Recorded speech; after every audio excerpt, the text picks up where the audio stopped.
Welcome to the work session for September 12th, 2023 of the Mayor and Council of the City of Hagerstown. This meeting is now called to order. And first up, we have a proclamation for Washington Goes Purple and Ms. Melanie Watts, the co-chair and peer support specialist. Could you join me up here? Proclamation.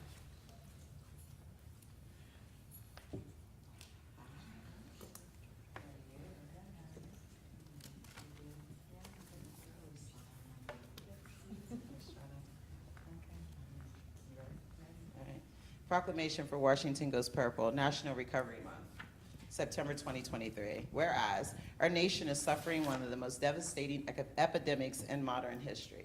The state of Maryland, Hagerstown, and Washington County are not immune to this epidemic, and whereas Recovery Month continues to educate others about substance use disorders and co-occurring disorders, the effectiveness of treatment and recovery services, and that recovery is possible. And whereas Washington Goes Purple is a local movement to bring awareness to this overwhelming epidemic in our community and has resulted in a coalition of professionals and volunteers reaching out to middle and high school students to focus on spreading the awareness of the danger of misusing prescription pain medication and opioid drugs. And whereas it is the moral responsibility of each and every one of us to help eradicate this disease and continue to fight until we have turned the tide of this epidemic that is eating away at the very fabric of our nation.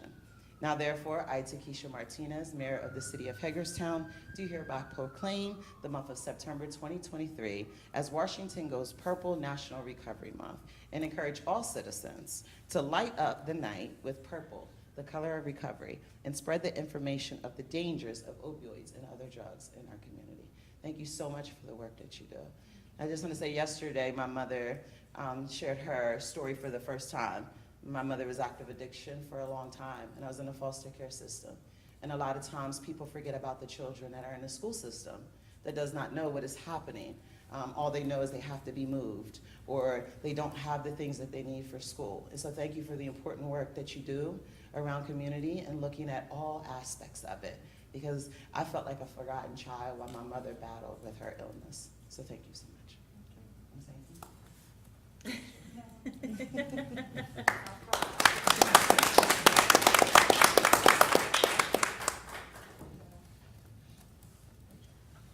Let's rotate this. Perfect. Okay. Good smiles. 1, 2, 3. And one more. 1, 2, 3. Okay. Oh, no.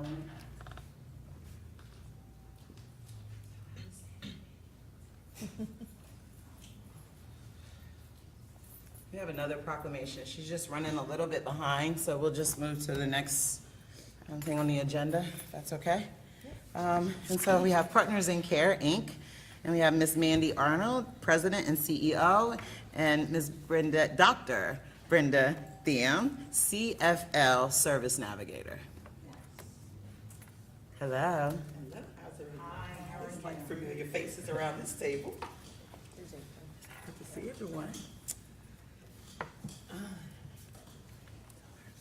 So, hi, my name's Mandy Arnold. I'm the president and CEO for Partners in Care.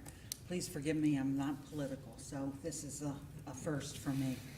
Anyway, I just wanted to come in and touch base and let you guys know what we do in all of our other counties where we're established, and then let you also know that we're up here in Hagerstown in Washington County, and what the seniors of your community have the opportunity to benefit from.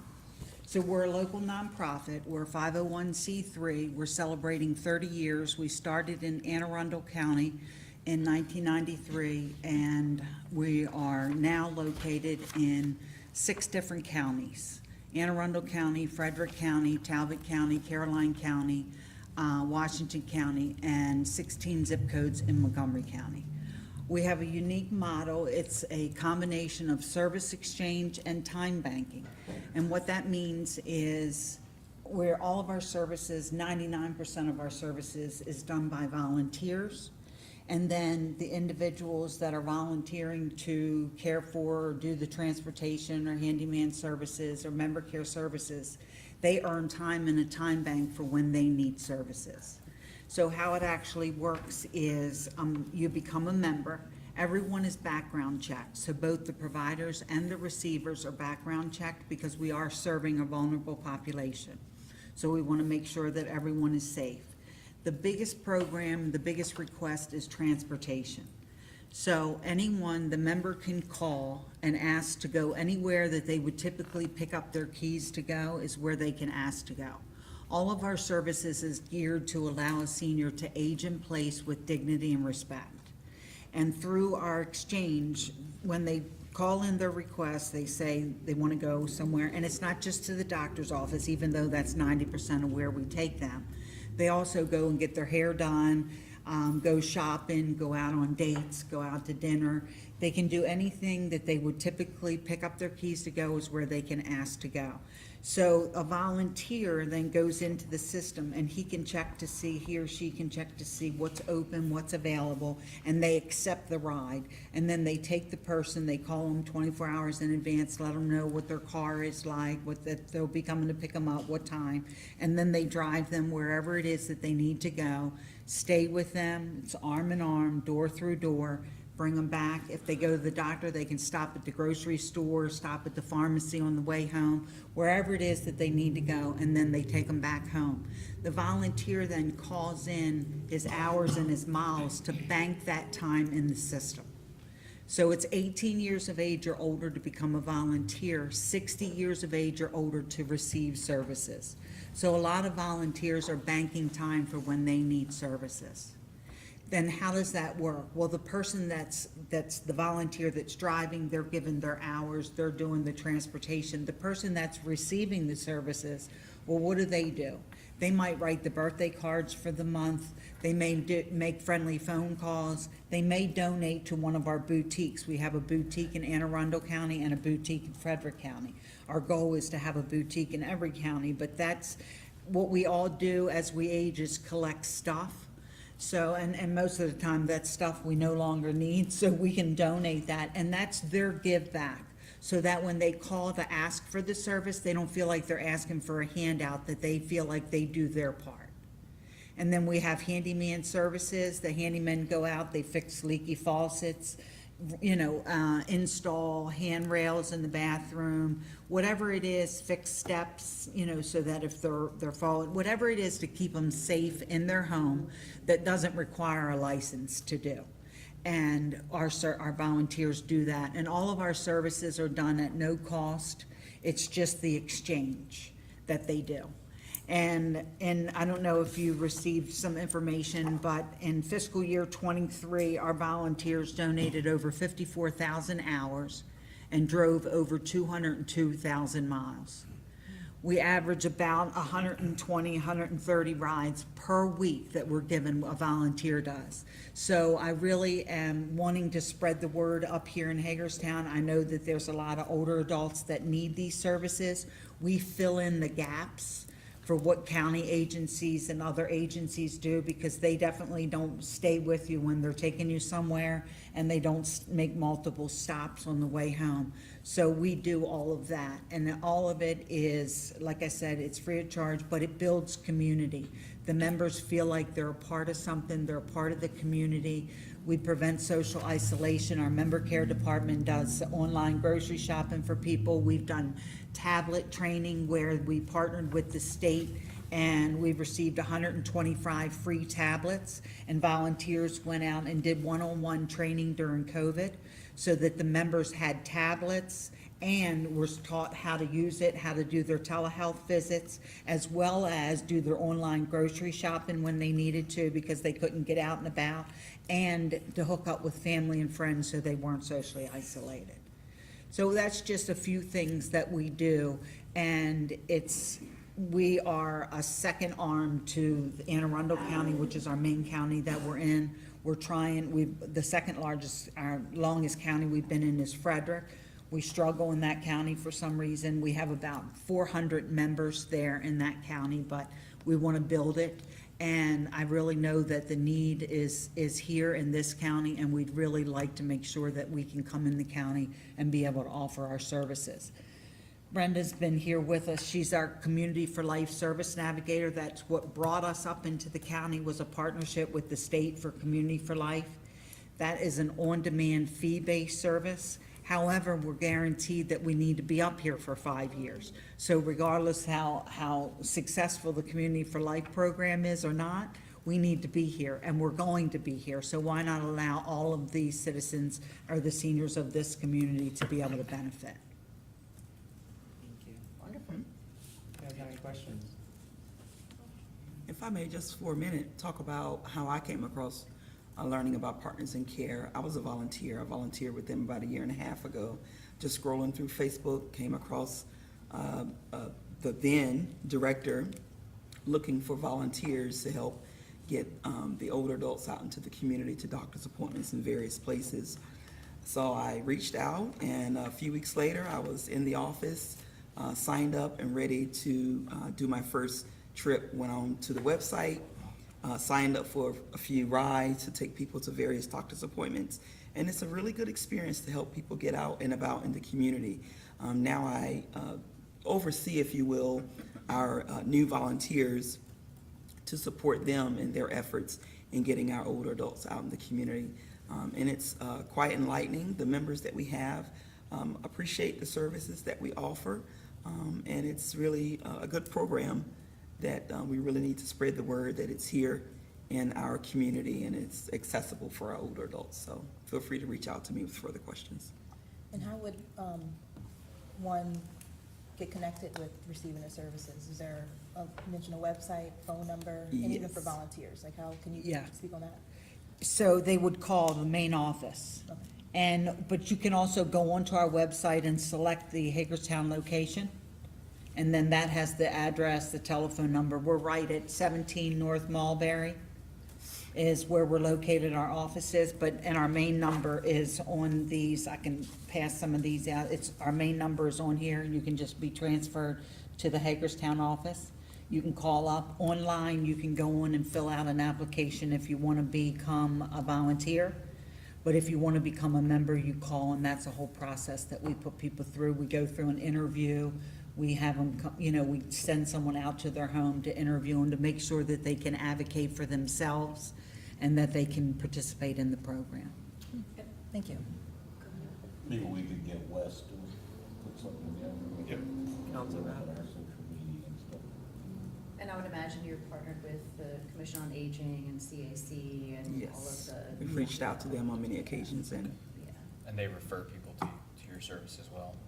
if they have anyone to refer. If they do, yeah. Great. It's always tough to find this information. It There's is. so much information out there to. And that for is senior half the community, battle, it right? really is, especially for seniors, is Yeah. knowing what is available for them. And we don't, I mean, even the Department of Aging and stuff like that, they don't do a good job at posting the information and putting it out there that what's available. So any word of mouth, anything that we can, and that's what we rely on. Yeah. Unfortunately, we're small, local, so we don't have the advertising funds, so we rely on word of mouth. Yeah.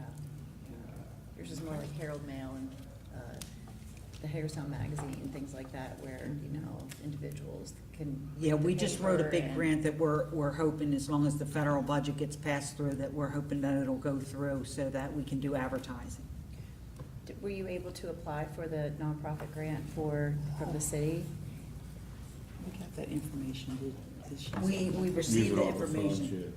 Yeah, we're using ARPA funds. I mean, it could be very helpful. I don't know if there's still eligibility, so if you haven't already, it might be a good opportunity to get some funds to help with your advertising and outreach Excellent, efforts. okay, So, thank you so much. And Wes is gonna get with you. Oh, yeah. Things Okay. we might be able to do. yeah. Okay. All right. Yeah. And I'll Thank leave you. these here. You can Yes, have- please, thank you. Thank you. Thank you so much for your time. Thank you. Thank you. And so I'll do the proclamation for Lessencephaly Awareness Month. And can I have Miss April, you come join me up here? Lessencephaly. I'm sure you handed that to me for a reason. Because you're the oldest at the table. Can you pass it down to Donna? Oh, Charlie. Doll baby.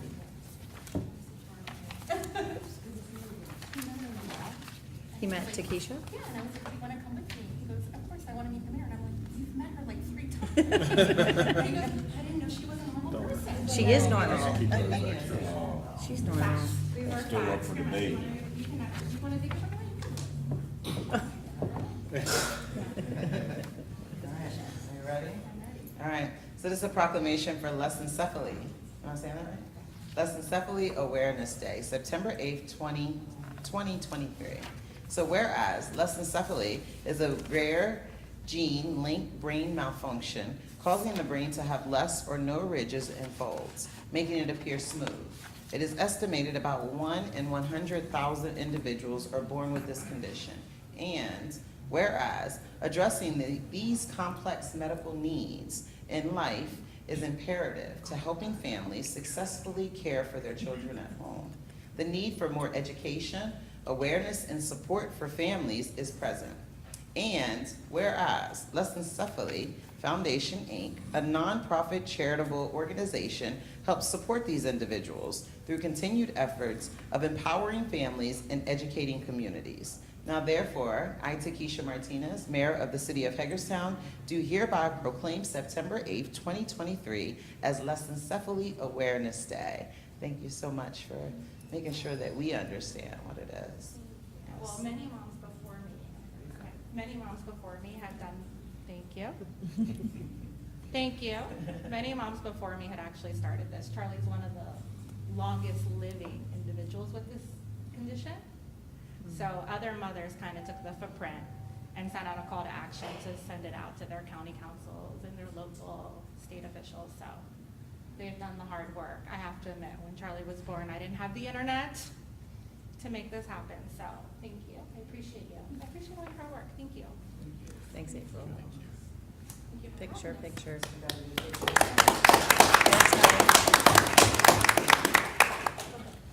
I need to do next time. Ready? Get us on? There we go, good smiles, 1, 2, 3. I'm just gonna do one more. 1, 2, 3. Okay. Thank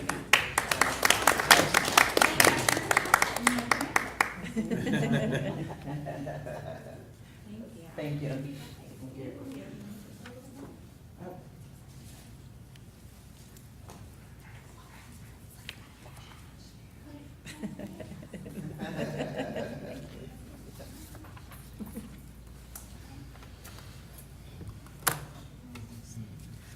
All right. So next we have the Hagerstown Youth Council member limits. And with us we have Rachel Paul, Planning and Outreach Coordinator, and Margie Joe, Community Development Manager. Hi. Hi. How are you? Thank you for having us today. We'll be discussing the current HYC member limits and establishment of a revolving partner group term. This year, the Hagerstown Youth Council has received increased interest from the community. To accommodate participation and growth of the Youth Council, staff seek approval to increase the current membership limit from 11 to 19. The Youth Council is also accompanied by adult counterparts to mentor and guide them, called the Partner Group. This year, the Partner Group has 5 dedicated members ready to support the council.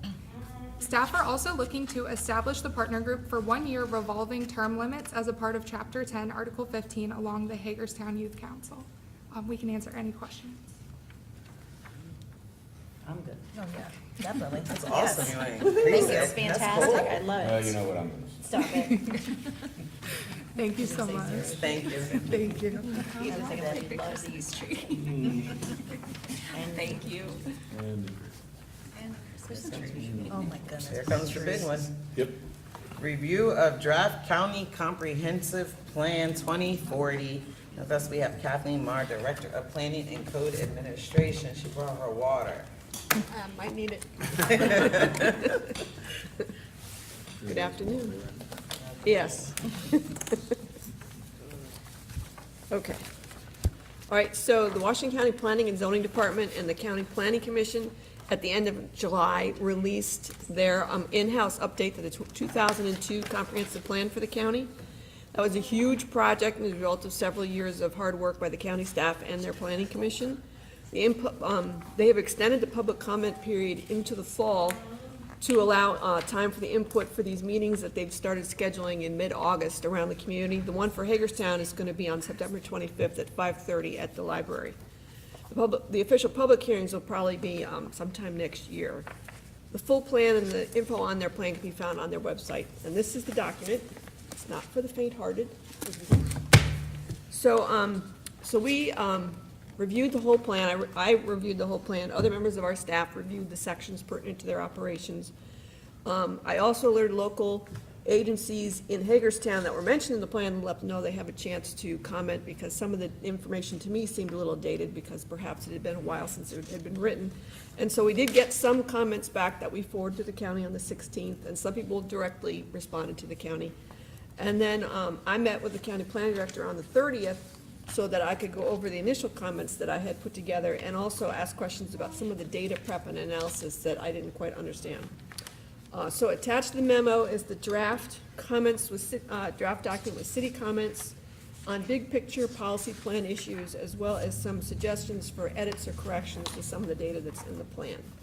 The mayor and council received the implementation, hard copies of the implementation element, the water resources element, the growth management and land use element, as well as a map that city staff created to help show where the changes to the UGA are proposed.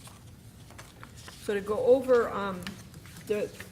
we really focused, big picture wise, on the utility capacity and growth planning, and then also the land use element, sidewalks, and the schools issue. And so firstly, with utility capacity and growth planning, while the draft plan is recommending a reduction of the UGA, it's still far larger than the city and the county have the capacity to serve with utilities. Since 2008's comprehensive plan for the city, we have been indicating that we do not have water capacity to serve the full build-out. If every available raw piece of ground were to develop, we do not have enough water to serve that with our current permit or even with the 18 MGD permit to increase it, which we could do if we made a lot of upgrades to the plant. So we don't have enough. What we have said is we think we have enough for the projected growth you might see over the life of the plan. And so state law required the city comprehensive plan to identify an area of growth we think we can serve and to limit our activities to that area. That's not a requirement of counties, but it was a requirement placed on municipalities back in 2008 or so. So to continue to indicate that the UGA is the planned area for water service conflicts with the plan that we have created. To provide a more realistic picture of the planned service area for water and to provide some direction, importantly, to provide direction to the health department, it would be helpful if the county comp plan and the county water and sewer plan did not continue to indicate that the UGA is the planned water service area. We suggest that either the UGA be shrunk even further down to the, in line with the MRGA boundaries that we've created, the medium range growth area, or indicate the areas outside the MRGA and the UGA are not intended as planned service areas for city water. We had 3 additional suggestions to maximize water and wastewater service for planned growth areas. First being, before increasing the state permit for the city water plant, very costly upgrades are needed to the hydraulic capacity of the plant and the transmission mains. If the county and the community desire to see more areas within the MRGA able to be served in a nearer time frame, then funding assistance will be necessary to make upgrades to the city water system. It would be helpful, this is another idea, it would be helpful to investigate transferring even more of the joint sewer service area on the north side of the urban growth area over to the county plant, so that then we would free up capacity in the city plant for all that's projected to happen in the city, as well as we serve the land on the east side of the UGA. And so in order to be able to, because we are kind of constrained with our plant, it can't be upgraded unless we can miraculously find a way to deal with phosphorus. So we are stuck with what we have, and to maximize what we have to serve us as well as the hospital area, Black Rock, and all those areas over there, maybe it would make sense to transfer even more of what we are serving in the North UGA over the county plant. Because people might not realize it. They might think we just serve the city with wastewater, but no. There's a lot of county lines on the north side of the UGA that then come to the city plant to be treated. Same thing on the east side, come to the city plant to be treated. The county's plant tends to treat the west side of the UGA and below 70. And so in order to maximize maybe even more, I mean, that takes away some customers from the plant, but it enables we could serve more. So that's something perhaps to be considered. It would require probably some pump station, some additional pump station upgrades by the county. If the county continues to the desire to see service outside the MRGA and the UGA, they're gonna need to investigate alternative public water sources, and that plan does recommend that. Then in the land use chapter for recommendations, one thing, the future land use map in the county's plan only has one residential category. So it doesn't give any indication what the plan is in terms of where it should be high density, low density, medium density. And then the text of the draft plan recommends pretty low density levels for low density and moderate density category in the urban growth area. They also currently, with their zoning, have their lowest density category, which is indicated as being appropriate for the fringes of the UGA on the city borders where there's some raw land. So it's recommended that it would be helpful if the future land use map showed the different residential land use categories to help guide the future comprehensive rezoning, which is step 2 after you do a comp plan, and also provide some guidance for municipal growth planning. And it would also be helpful if the land use categories placed along the city's borders were more compatible with the city's projected density levels or with the development that's in place in those areas. For sidewalks, the draft plan recommends developing a comprehensive and cohesive pedestrian system in the growth areas. The city supports this recommendation and urges that sidewalks be required in the growth areas. This is a major goal of the city that is at times thwarted by the county when they will not allow or will not require sidewalks to be placed in county or state rights of way.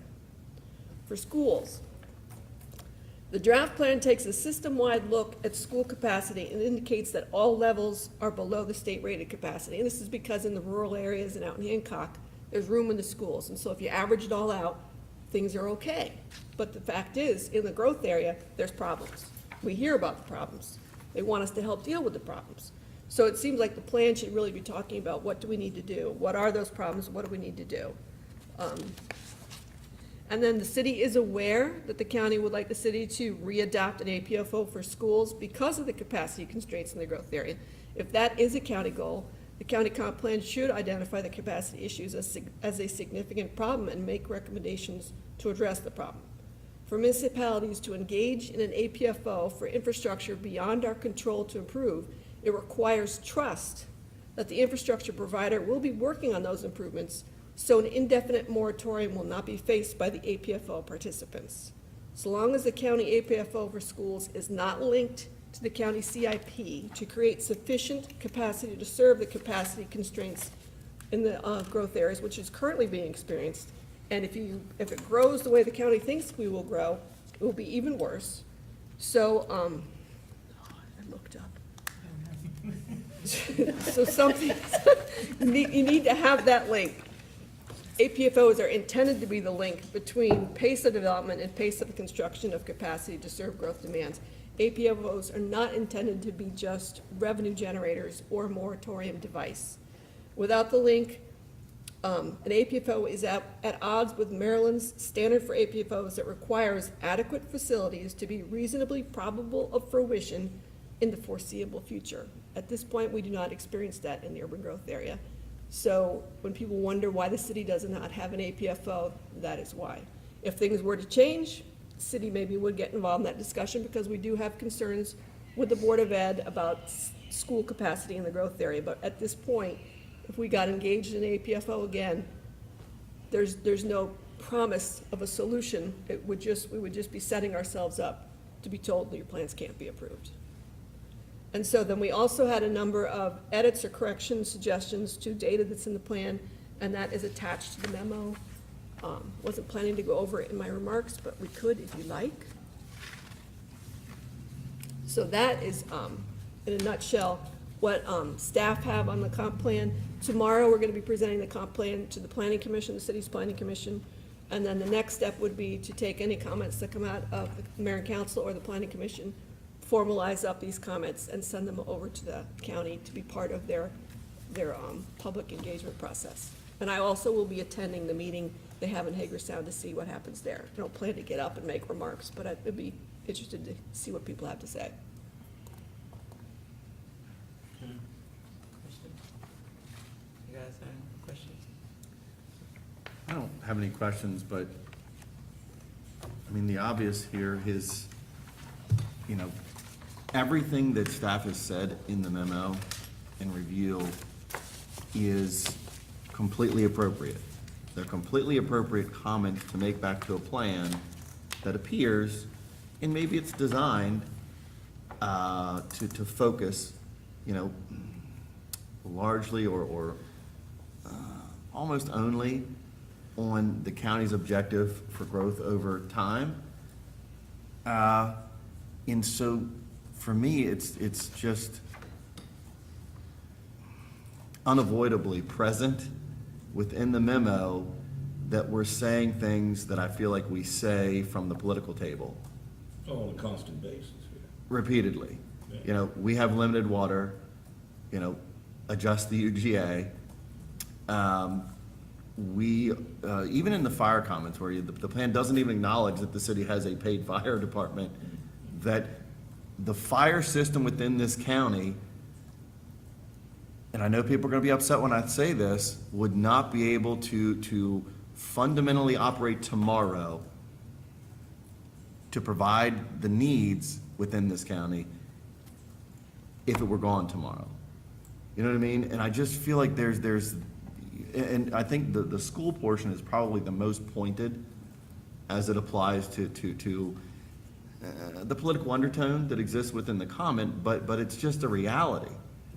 You know, if you look at the schools that are the county's responsibility that simply exist within the corporate boundaries of the city, that are still county schools, you know, it isn't city population growth that has generated that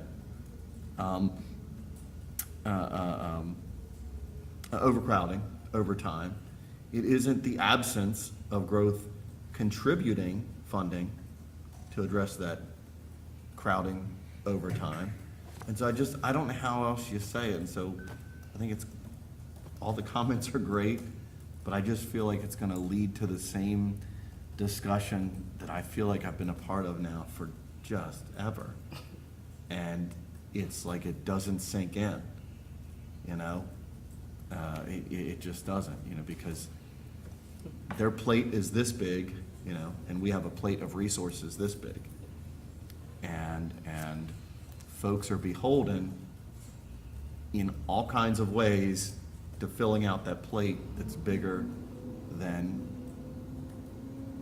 resources they don't own or manage or have the responsibility of to provide for.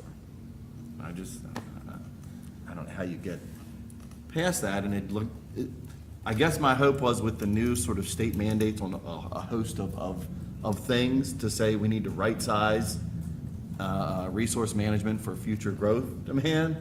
I just feel like the generalizations within the plan ignore that again, and I don't know. That's politics. It's Groundhog Day. It's just so odd. Always Groundhog It Day. is. But these are really important issues, so we just have to keep on keeping on. I'm glad that you recognize county staff work long and hard on this. And I know city staff, and I'm sure all the municipal staffs that review it, you know, put in that same effort. But the politics are what they are.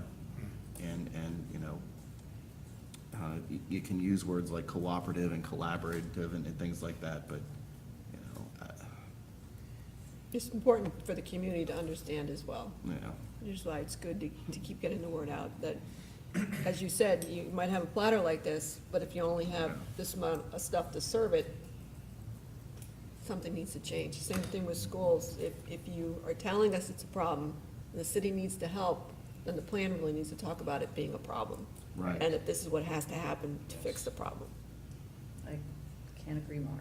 Right, I mean, I was driving down the dual highway, I don't know, it was yesterday or the day before, and there's a sign there at the old IBM building, right, it's for sale, and I'm like, man, I remember in 2008 when I was a commissioner, we were like buying that land for the necessity for a new East City High School. And that was 15 years ago. Yeah. And I'm like driving by, I'm like, still for sale, still empty, and still no plan on the table, you know, to like be ready for that's coming, you know, down the road.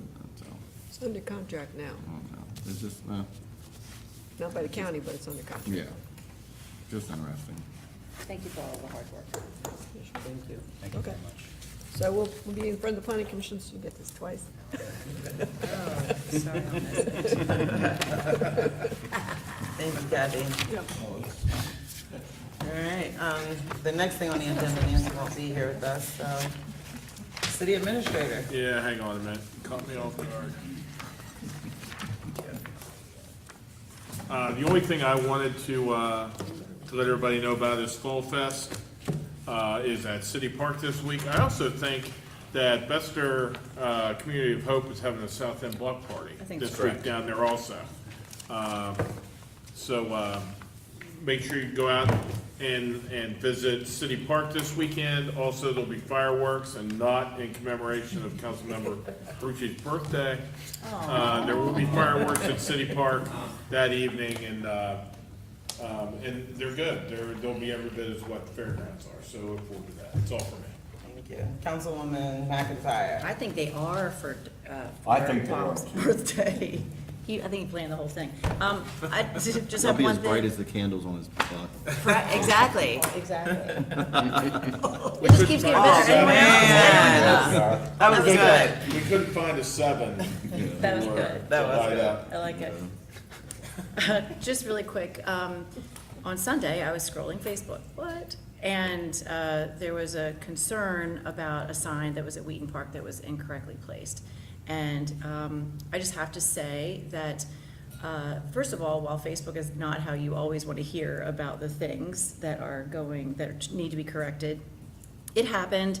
And I just want to thank not only Scott for being quick with my message to him, in messaging Eric, who messaged Mark, and then it was literally taken care of the next day. So truly, I mean, there are things that happen behind the scenes that citizens just don't get to see. And again, while going on Facebook is, getting people kind of wound up, is not fun for all of us to watch when things are incorrect and said, kind of negatively. It was fixed, and thank you very much for being Welcome. very, very fast. And And that was our mistake.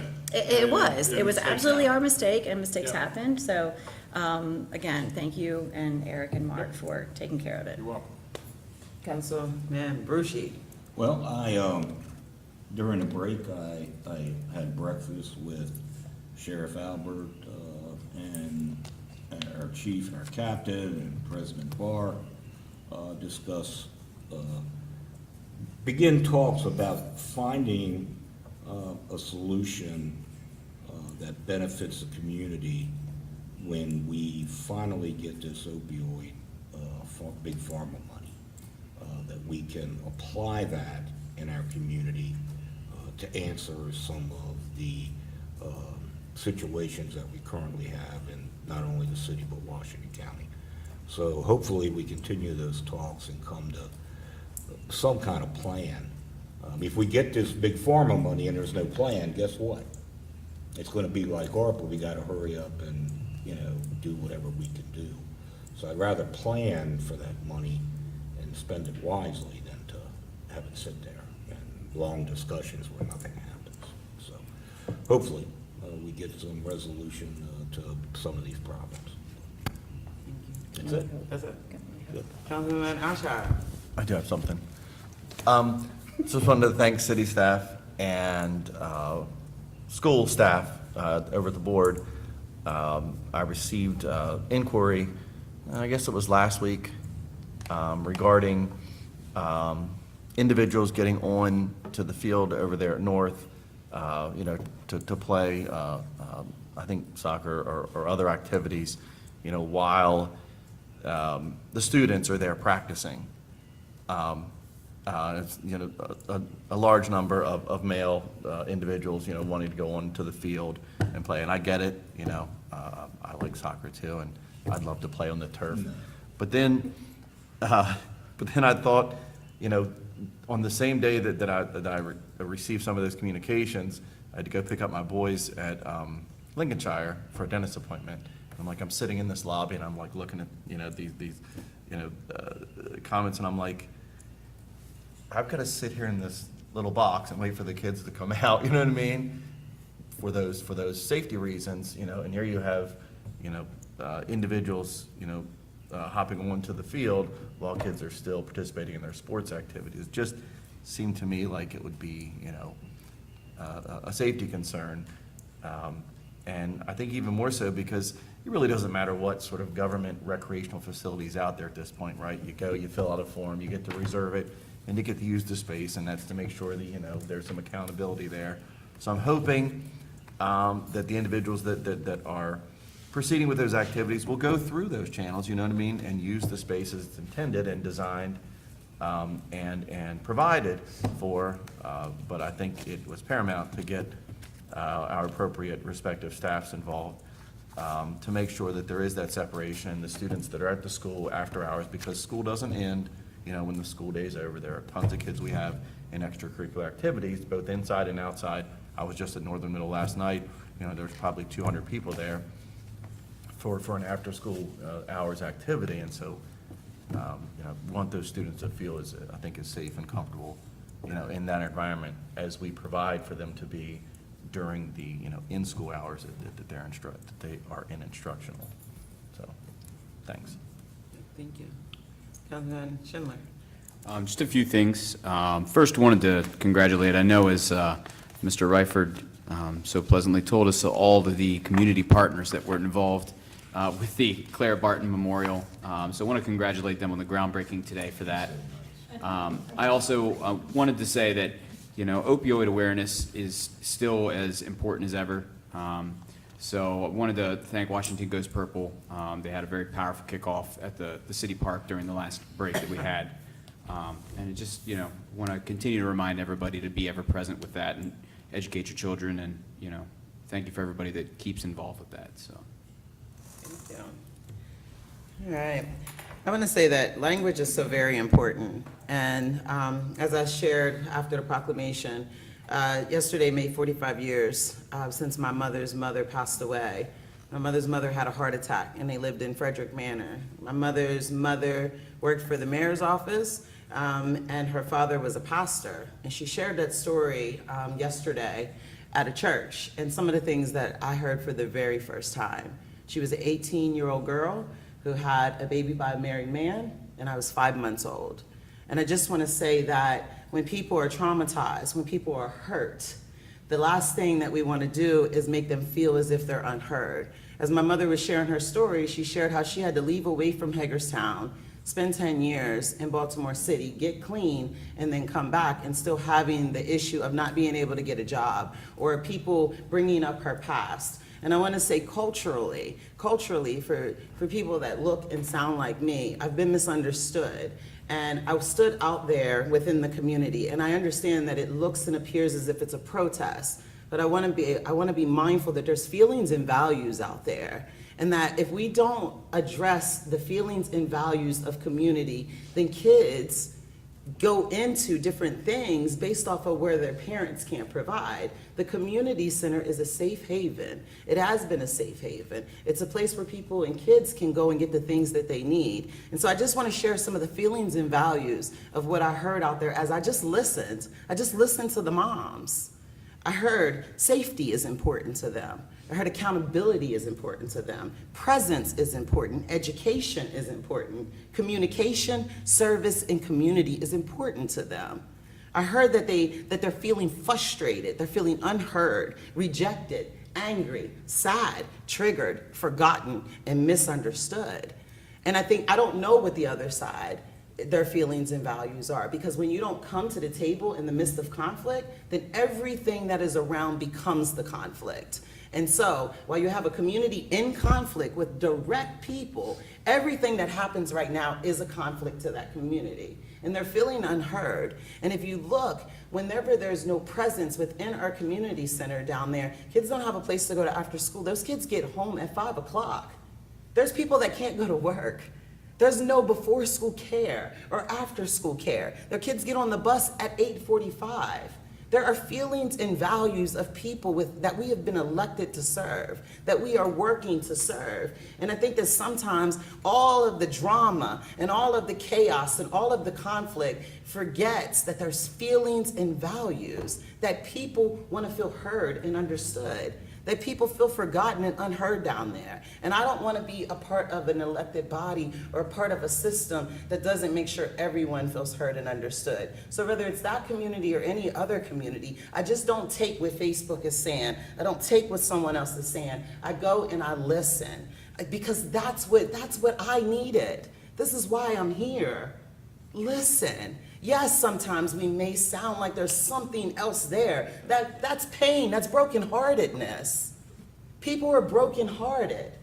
And when they're asking their pastors and their leaders to come around and address a situation, and then they're coming to the city and they're saying, why isn't this? And we keep saying, we can't do anything. I understand that.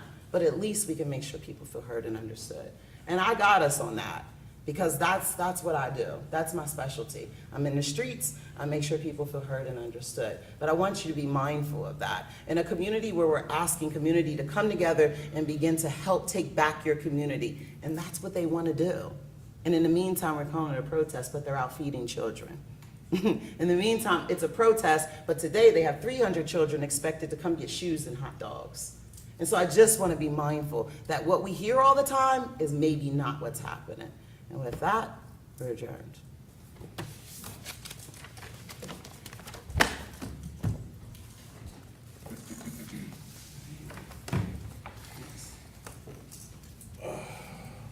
Ready?